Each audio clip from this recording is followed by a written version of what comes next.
Hi, Paul.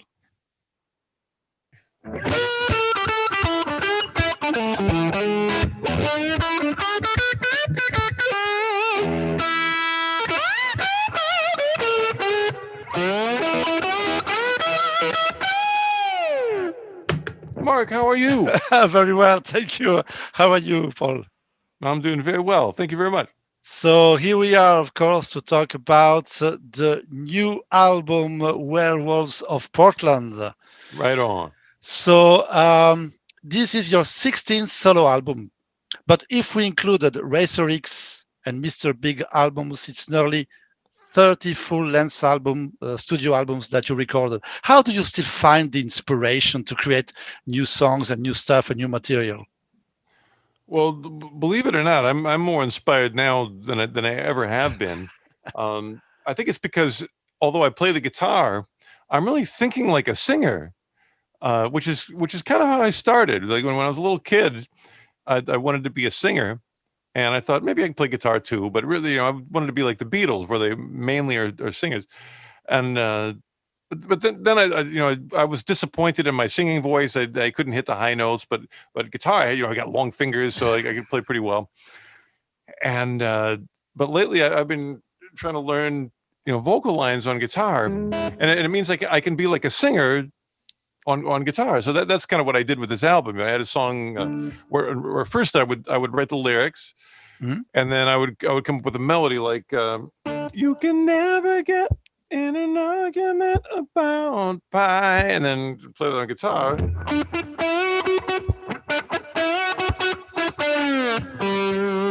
And that has a better tone than my voice. And if I want to get a high note,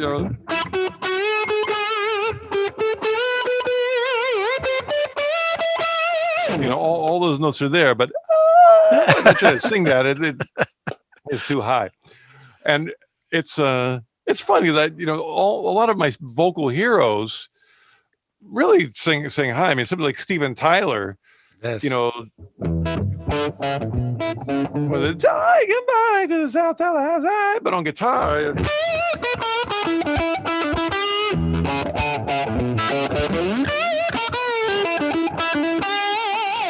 On guitar, all the notes are there, but my voice, not so much. So in the new album, you played all the instruments. Does it mean that when you write the first lines of the songs, you already have a clearly idea about the rhythm section, about the bass lines, or does it come later in the writing process? Well, a little bit of both.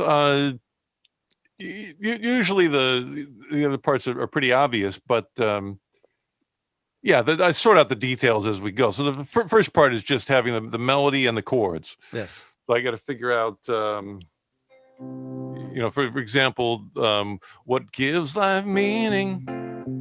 What makes me want to get up in the morning? What makes me want to tell my friends that they gotta see this?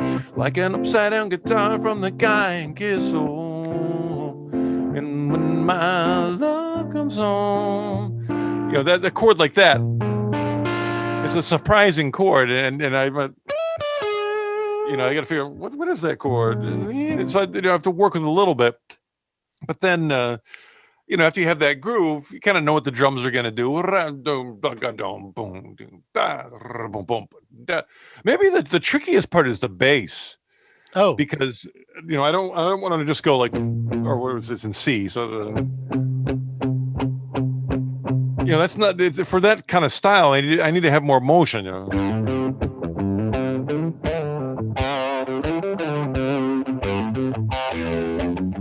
but you can play the guitar.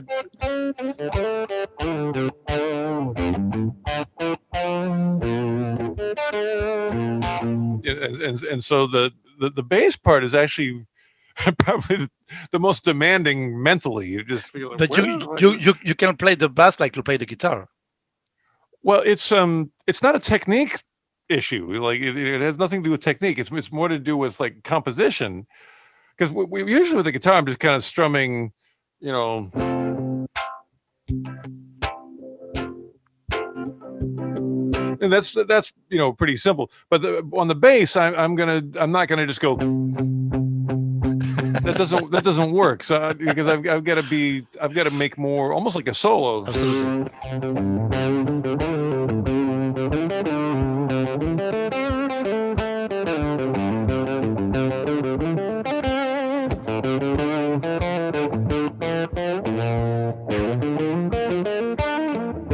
So it's the bass is much more moving around. It's actually much more complicated than the guitar part for the rhythm. But then for the solo, I've got to with it.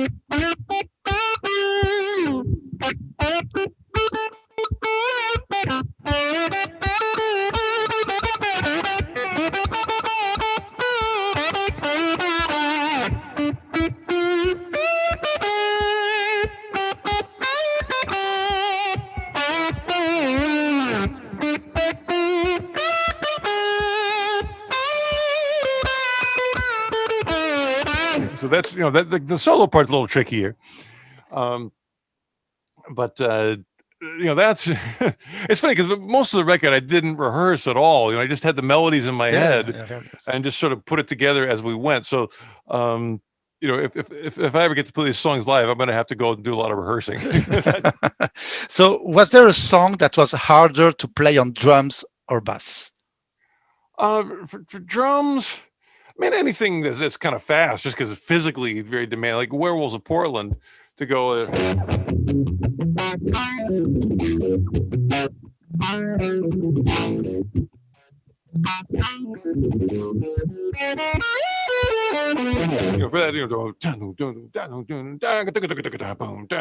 so it's just, I've got skinny arms, so it's just to work, to play really fast, a little tricky, but I did it.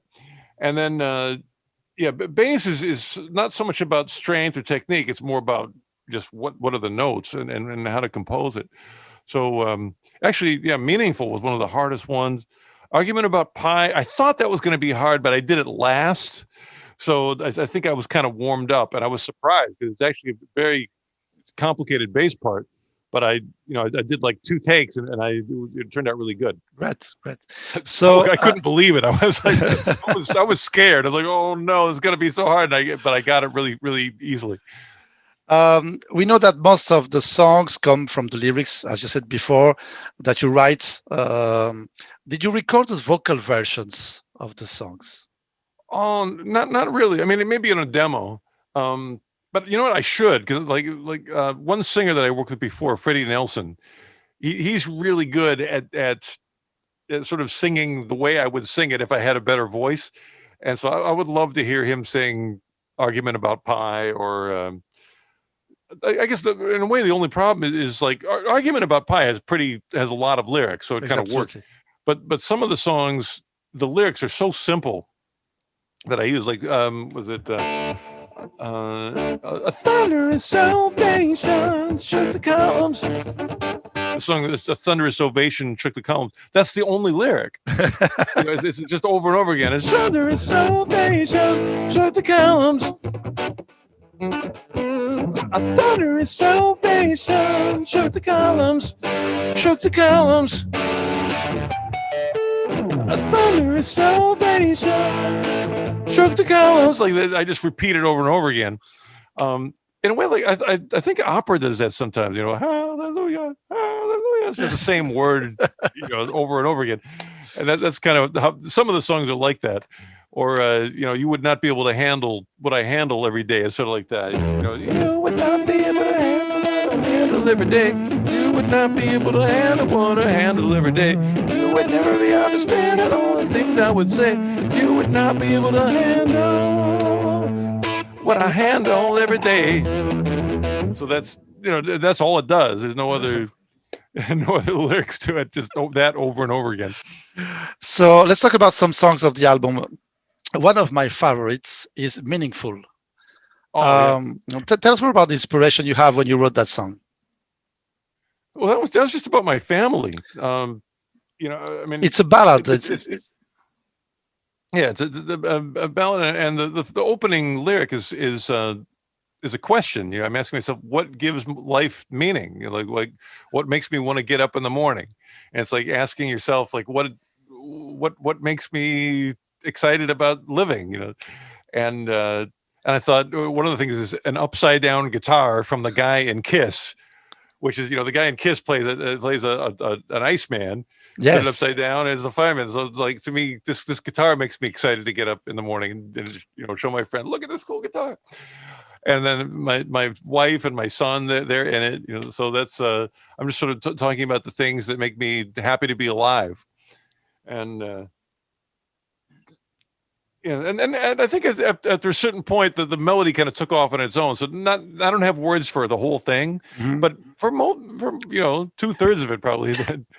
I'm just talking about those things. There's a song that I like because there is so many musical styles contrasts on it. It's I Wanna Cry. Because you mix some progressive technical parts with blues and with a blues section on it. I love this contrast. Tell us more about that song. There's I think two kind of style on that song. Yeah. Well, with blues, it's easy for blues to get kind of monotonous. If you stay in that groove, or was it? I want to. I don't forget what key it's in. I want to cry, even though I ain't sad. Yeah. I want to cry. If I had the whole song like that, I think the listener would go like, I've heard blues 1,000 times, but so I thought, like, what other part could I put in? And I think that's the one where I go like.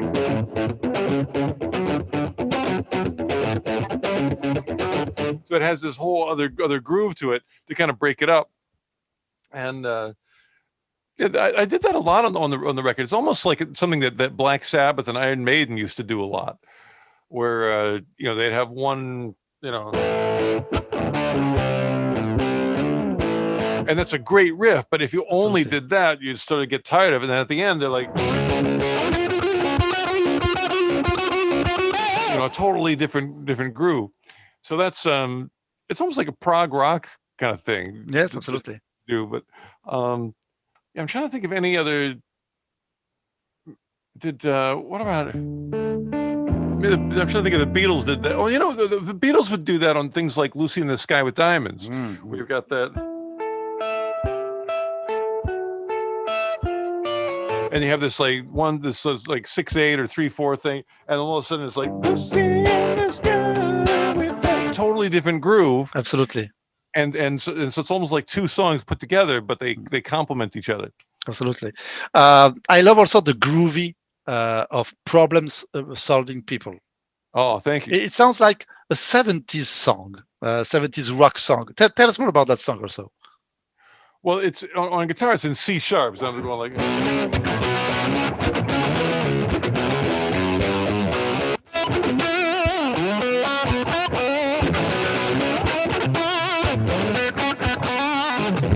Something like that. But anytime you play in C sharp on guitar, it immediately, you've got the low E. Yes. Which I think the first person I heard do that was probably Jimi Hendrix with Spanish Castle Magic.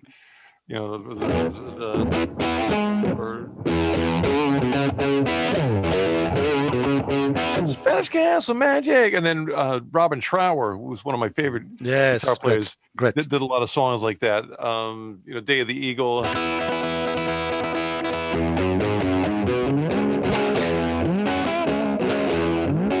And later on King's X, what was their song? It was like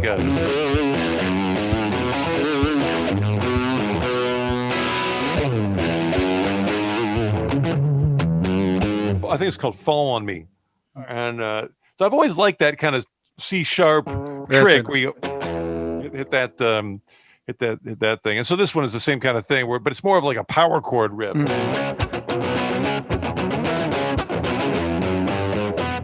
So it's like Ramones and Robin Trower put together.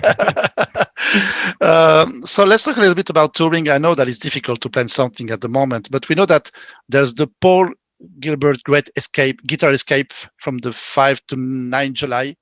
Yeah. With George Lynch, Tony McAlpin, Eric Gales, Bumblefoot, Greg Howe. Tell us more about that show. Well, we were supposed to do it last year, but of course then the COVID happened and everybody had to lock down. So this year we're going to try to do it, and that's going to be amazing. First of all, just if we can get out of our houses and actually get together and not be locked down. That's incredible. So I'm trying to get my vaccine and so I can go. And but besides that, it's the theme of it is people who have worked with Mike Varney on Shrapnel Records or Blues Bureau with Eric Gales. And so and I think Mike Varney is going to be there. So we can talk about our experiences with Mike. And but basically, I've done these before. I've done several Great Guitarscape camps before, and there's a couple things that one of the things that I try to jam with everybody, like everybody who comes. I set up a couple amps and make it real simple. Just a very simple backing, and then maybe I make it with a loop pedal, and I jam with everybody. We have it takes about 2 hours, but we have a thing where I jam with every single person. And it helps me because I can kind of hear what people sound like, and I encourage them, take video, take movies, let's do it. And so that's really cool. And then of course I also jam with all the other famous teachers, and I can't wait to jam with Eric Gales. That's going to be amazing, and all the other amazing players. So and everybody shares their knowledge, and we get up close, and so it's I think it's always amazing anyway, but to do it like after this whole lockdown is going to be just probably going to be crying. It'll be so good. Do you have plans to tour to promote your solo album? Not yet. I'm going to my first step out will really be the Great Guitarscape, and then we'll see how that goes and go from there. But I've been very fortunate because while I've been home, I've had my guitar school at Artist Works, online rock guitar school, and that's been very successful. And I've been able to, still keep in contact with so many musicians through the school, and still, have musical connection with people every day. So that's really been very important to keeping me sane and keeping me playing guitar. Absolutely. We also know that you just released a new Ibanez model, the PAUL GILBERT FRM 300 PR. Is that right? What is it again? You have a new Ibanez guitar. Oh, the Ibanez, yeah. Where is that one? Let's see. It was based on this guitar. It's exactly the same as this, but it's purple. Okay. So tell us more about the new guitar. Yeah. The new model. Well, it's got the DiMarzio PG what are they? PG-13 pickups, which are mini humbuckers. And the middle one, I mean, usually people don't use the middle pickup so much, but it sounds so good for slide.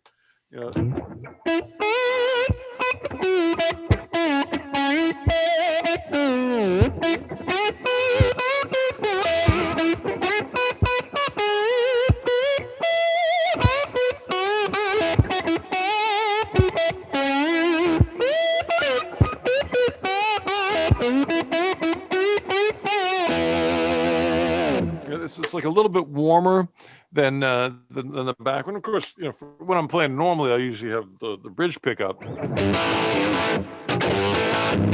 if you want to get creamy, you can use.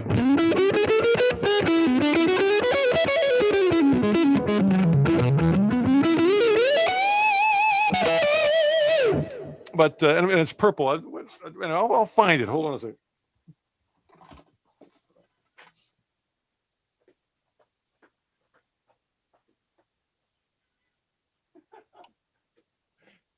It's around here somewhere. Oh, there it is.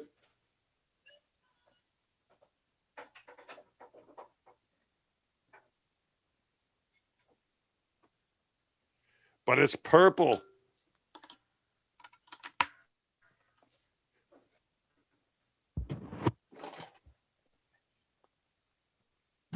I got too many guitars.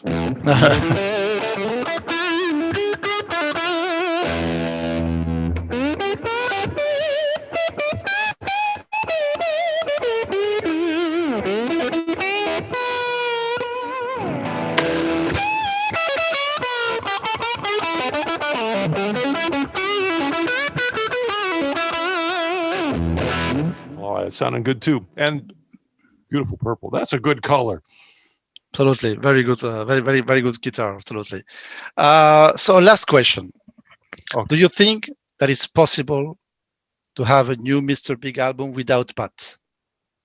Oh my goodness, it's not going to be easy. I mean, we did do the one with Matt Starr playing drums, and although Pat was in the studio kind of as a drum producer, so it was like it's sort of like Pat's mind and spirit, and then Matt's helping Matt's arms and legs.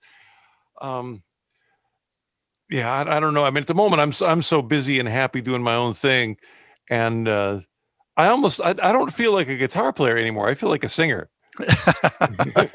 No, it's like I've been learning all Eric's parts on guitar. We have like was it, hold on, little girl.